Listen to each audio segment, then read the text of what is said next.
Welcome to the Ramon Foster Show, brought to you by the Get-Go Cafe and Market, where they're open for business 24/7, serving hot, fresh food. Moan, did you miss me? This is all I want to know. This is the beginning and the end of the show. Yeah, we did, DK. We did. We tried to hold it down, man. We were just pressed with just keeping the standard high. That's all we needed to do, man. And nobody bashed Eddie. I'm shocked. He didn't get bashed in the comments, and I stopped begging him after Wednesday. Everybody loves Eddie. How can you not love Eddie? You know, there was some stuff they said. DK, we'll just leave it alone.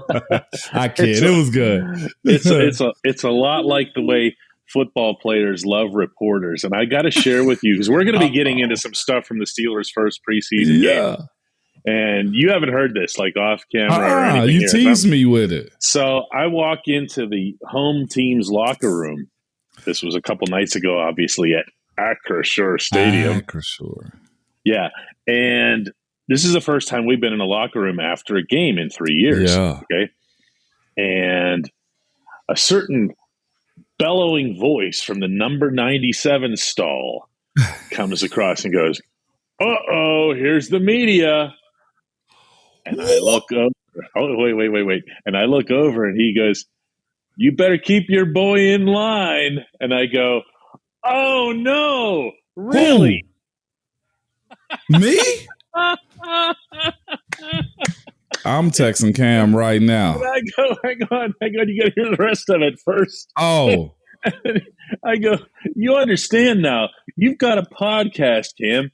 You're like Moats now. You're in the enemy camp. You get this, right?" Yeah.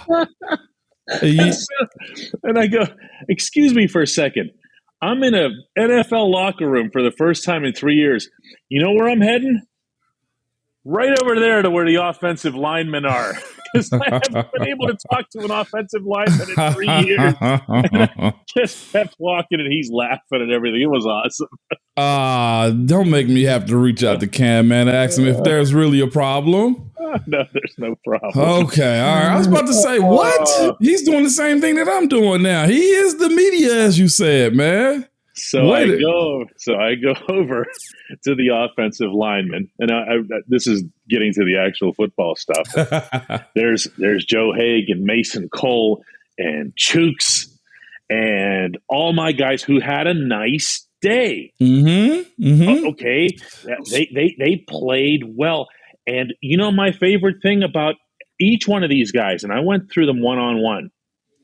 Each one of these guys swore that they have way more to go. And I loved hearing that. You know what I'm saying? That's so good, man. And you know what? Me watching it again, I said to myself, I was like, good start. Really good start. But immediately I said, I saw a few things, okay, that's got to get cleaned up. And if that group is the group that I know, then that's what they're going to say. DK, that actually pleases me to hear them say that type of thing. It really does, man. I saw Mason Cole on one play whenever a running back was on the ground. He attempted to walk back and he turned around and picked up McFarland. I was like, that right there shows me that means a lot to him. Okay, he takes pride in his running back. He take pride, and look, I got to help the guy up that's helping us too.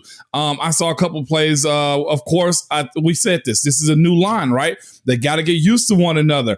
I'm watching James Daniel and Chooks work together, and there was a couple like little seepage that kind of came through, but it wasn't bad. And you can tell the athletes are there to get it going. The same thing goes with Kendrick and also Dan Moore on the other side too. It was just you see. Okay, getting the game reps. Yeah, there were misses. I don't mean to overstate it. It wasn't as bad as I thought for a new group, DK. So I'm glad to hear those dudes kind of bring that to the forefront. I'm glad to hear those dudes kind of, drop that nugget like we're just getting started. Like we still got work to do. And essentially they still are in camp mode, but the performance in itself I thought was very well. I thought they finished good. I thought they ran the ball well. I saw them using their technique damn good. I was like, again, we got to get them as many reps as we possibly can. We got to be able to see them come together and honestly fight for one another. And I think that's kind of what you got after the game from them, right? Yeah, some of that. I mean, there was a humble quality to what they were saying. There really Mm-hmm. was, and this was universal. It was almost as if they had just heard something from a positional coach after coming Yeah. out or something like, and they're kind of echoing that. The way you guys will tend to do. I was impressed with the fact that, and this isn't going to sound like it's related, but it is. The fact that the Steelers took an extra second or two to execute every passing play, Yeah. regardless of the quarterback. Now, Yep. some of that was because the QB could step up in the pocket, which we Yep. saw, pow. We could see them moving away out of the Yeah. pocket when they needed to. All three of them. There's Yep. no separation here. And they were able to do that because these guys were holding their blocks. Anthony McFarland, who's never Yeah. seen a straight line that he liked, found a way to run forward. You Yes, know he why? did. Because he had holes. Yes. He had holes the size of moon craters. And that to me was encouraging. It was, man, and not just him. Jaylen Warren was another guy, man, that I've heard Eddie brag about. And as far as camp, and I've been watching and seeing stuff from him, he looks good, not just in the run game, but in the passing game. And like you said, when you have the efficiency of the offensive line working together, coming together, and honestly, the way the quarterbacks worked too. You can tell the reps have been split up evenly because when each quarterback came in, nothing really fell off. They understood who was going to do what. They allowed those guys to do work too. So we're all getting a true evaluation of those guys doing work. The receivers making plays because why? The receivers have to, other than a jet sweep, when the wide receiver gets the handoff, like they had time to actually get the ball down the field. Short passes, medium passes, long passes. We saw all of that. And it started up front with those guys up front as far as the five guys that started the game. I don't know how it's going to shake out. Kevin Dotson has to get back. Okay. That's the first preseason game, but it's encouraging. And if you fall too far behind as far as trying to get back, you get forgotten. More other guys get your reps, man. But again, I told you before too, DK, we got to get this group solidified because we got to figure out who's going to be who and how they are going to play together as five being one. Yeah, Dotson's got an ankle injury for anybody who doesn't know. It doesn't appear to be serious, but like Moan's saying, man, this isn't the time to be nursing him. I can tell you unequivocally that there were some guys who played last night who are fighting for jobs who in a normal circumstance wouldn't have been anywhere near a football field. That's just how it goes. When we come back, we're going to talk about something that is very much on Moan's mind, I can tell you from before the show, and that's the fans and the way they treated Mason Rudolph at that game Saturday night. The quarterbacks, Moan, you mentioned in the opening segment here, it had kind of similar nights, and they did, and they all got praise from Mike Tomlin, and they should have. They even their numbers and everything else. And I know Kenny Pickett had the big drive down the end and everything, and I ended up writing my column mostly on that subject, and it was fun, and it was dramatic, and it felt like real football and everything else here. But for the most part, you found them to be pretty much the same or similar. I thought they all justified themselves. I really did. Yeah. I said exactly what I thought it was going to be. Mitch should probably start, and whatever happens between Mason and Kenny Pickett is just a matter of the more Kenny Pickett can learn, either from Mason or either from Trubisky, the better he's going to be. It shouldn't be a rush to it. I was excited. You were excited. We all were excited to watch him play as a pro. Hell, his teammates showed up to watch him play as a pro, like the city of Pittsburgh. The teammates, Oh, my God. Yeah, like, Pat Narduzzi, everybody was there, yeah. It was cool. And the same way that we feel about, hey, we're excited. Let's make sure that excitement comes out at the right time. And that's where I was. Trubisky was good. We saw athletic ability come out. Mason was poised in the pocket for the most part. A little bit too poised at times because I'm like, step up, Mason. But he knows how to stay in the pocket and make a throw. And the same thing goes for Kenny Pickett, too, the way he was running around and scrambling, making plays. And just it's an unsure group, but it's a daggone talented group, though. Does that kind of like make sense, too? We got to see more. It does. We have to see more, but here's the thing: we have to see more of the whole offense. Yes, okay, and that's where you're just putting starting quarterback behind starting offensive linemen. Yep. And saying, let's see what it looks like. Well, out of the whole rest of that group, all that was playing was George Pickens. Okay? Yeah. Now, we love George Pickens, but he's Don't not. get me started. He doesn't, I know, but he doesn't start. Yeah, you've been on this one all year, it seems. But neither of the tight ends, none of the other wide receivers. No. And we No running mentioned back. Dotson not playing, and then there's Najee Harris. Yeah. So these are really big components to have not been there. The crowd seemed to react well to Mitch Trubisky, especially when he had that good first drive, hitting Gunnar Olszewski, scrambled out of there once, a nice, quick, easy touchdown, and they love Kenny Pickett. Let's talk about the crowd's reaction to Mason. Can I go there really quick, DK? It's your show. Guys, Steeler Nation, listeners of the Ramon Foster show with DK. We all have pride in the Steelers. We all do. Absolutely do. And I absolutely love it. Every player on that roster right now, all 90 of them are vying for a opportunity, fighting for a chance to be a Pittsburgh Steeler. Some have already been them. You love them. Cam, TJ, Najee, okay? Just a whole list of guys. Deontay, all of these guys, okay? And we all have the saying, once a Steeler, always a Steeler. Heck, there's some people that still will say AB could come back, right? There's some people that still Le'Veon can come back. Plexico came back, okay? Let's think like this is where Larry Foote came back. I'm just naming off a bunch of guys that left and came back because once a Steeler, always a Steeler. You have a guy currently on your team that had his block knocked off his rookie year into the NFL, rookie or second year in the NFL, and came back to try to fight for us as a team. Try to fight for you as a fan base. And it might not have gone this way. And it hasn't. I mean, let's just be honest about this. Here he is getting a fair shake. And I know everybody's excited about the first round draft pick as far as Kenny Pickett goes.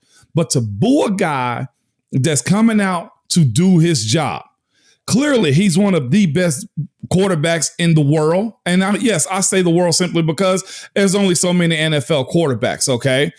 Even if he is a part of the 64, meaning he's a backup, there's still a whole lot of talent in him that has kept him on a roster. This guy is simply auditioning for a role on the team that you love. And if he just so happens to win it, guess what? He was the best man for that job.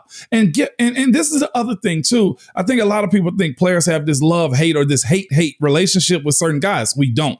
We want to see everybody win. So as far as my perspective on me hearing the crowd boo, hearing like when Mason was announced that he was going to be the starting quarterback or he's the quarterback under center, I thought that was a little low class.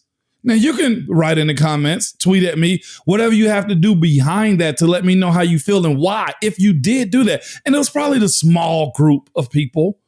But I just thought that was classless. I really did, man, for a guy that only wants to play ball. Not to pile on here, but the other part of it was, Moan, from my perspective in the press box, was that it was also way off the mark for a football crowd that prides itself on being knowledgeable. What actually happened on the play that got Mason the loudest boos when he lost the football and went back was Dan Moore got cleaned. Yeah. Okay. Now I'm saying this to an NFL offensive lineman. I mean, you know what the truth was, Moan? When you got beaten, I'm sitting up there right now too. Okay, because that's my job. It warranted it. And Dan Moore got cleaned. And there was nothing Mason could do. The guy was on top of him right away. But to his credit, you mentioned Mason bouncing back from the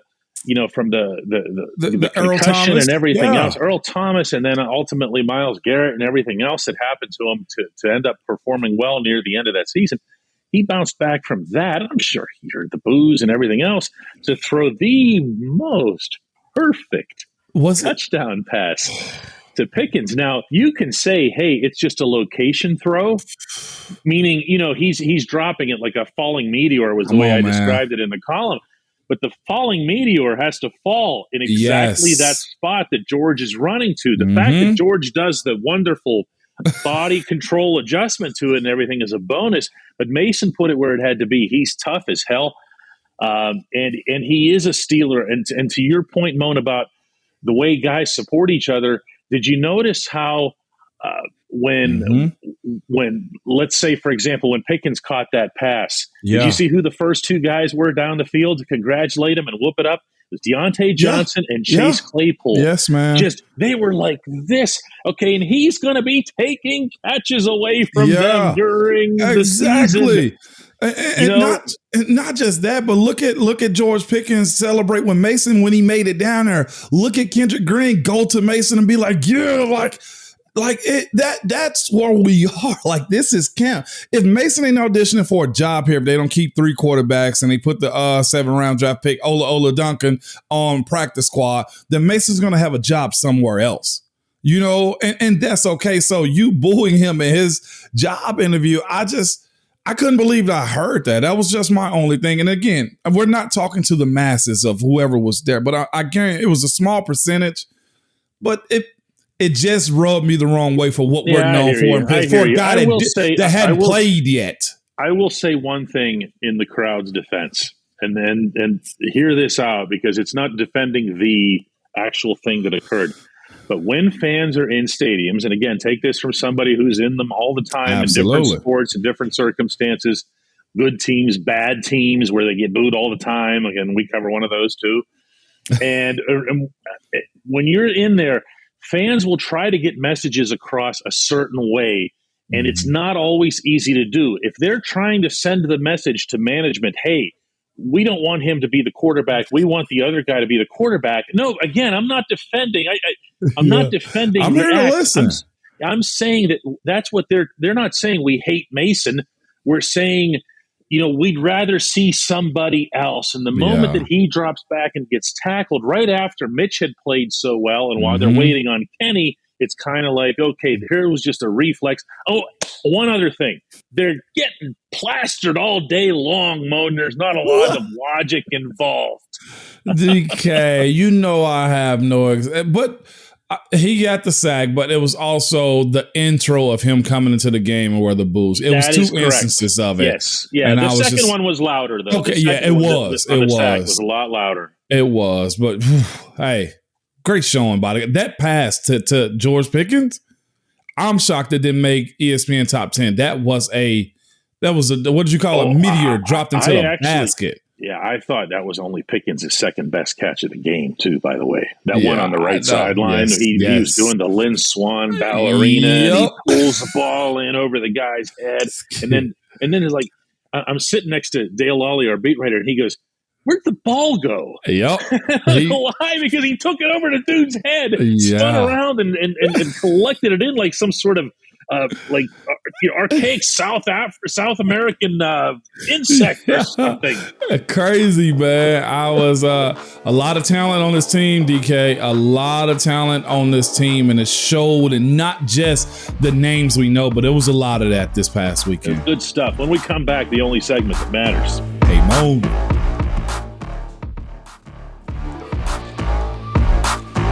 Welcome back to the Ramon Foster Show. It's a very special edition of Hey Mon, meaning it's not going to be a Hey Mon at all. I have a handful of things that I want to read here.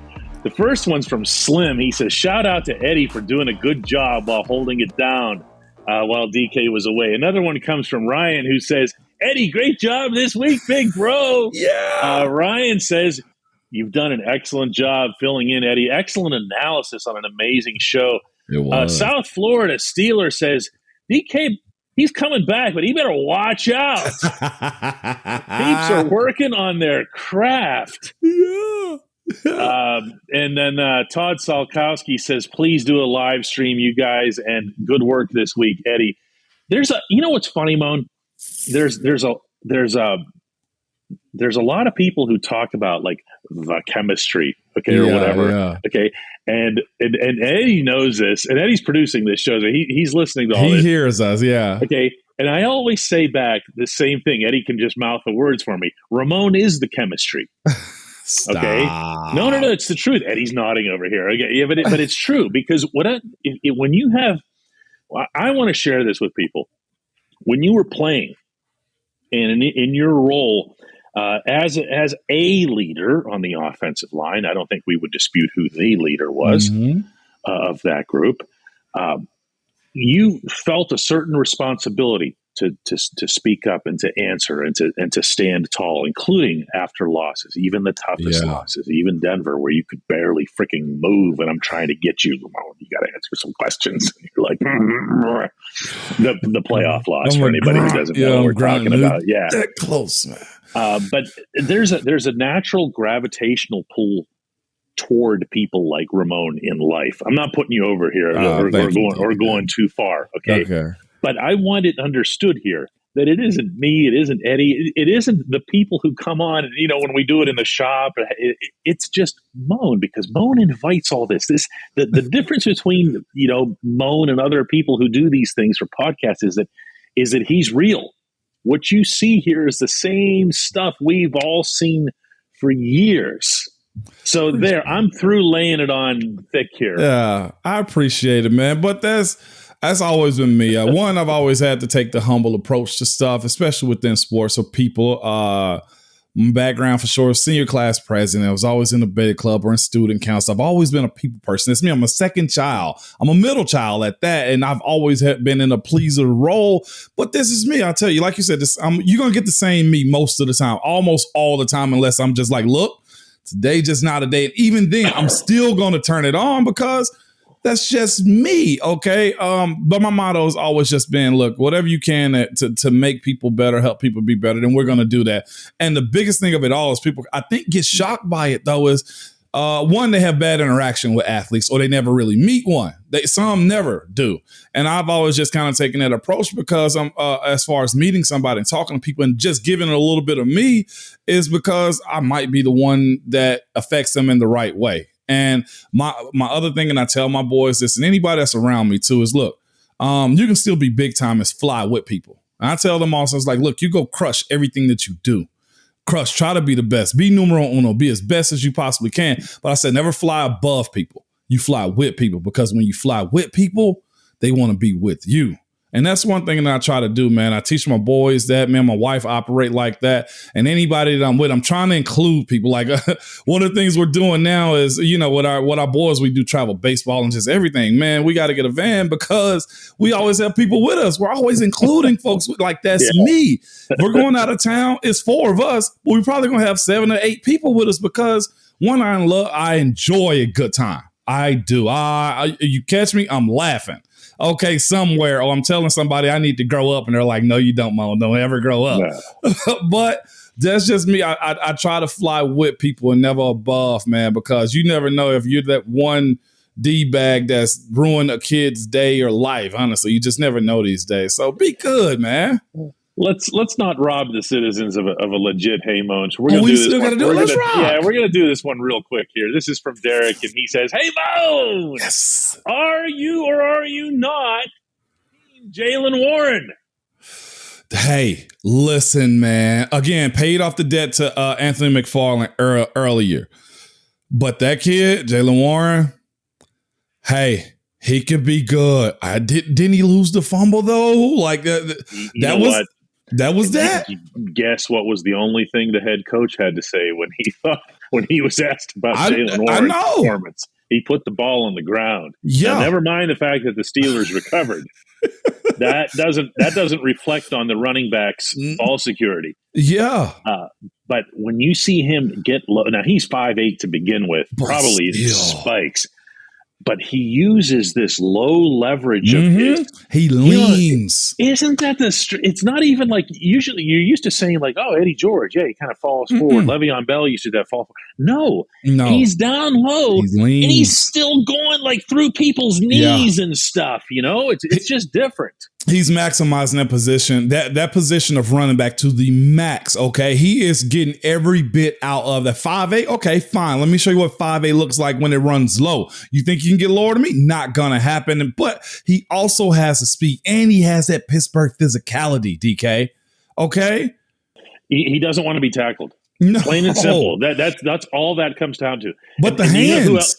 Yeah, he has that too. He has the hands, and again, that game was pleasant, but it was a start. But it was pleasant to watch, especially him, DK. I was excited about him. No, there was a lot of good stuff here. We'll talk some more football and everything else tomorrow.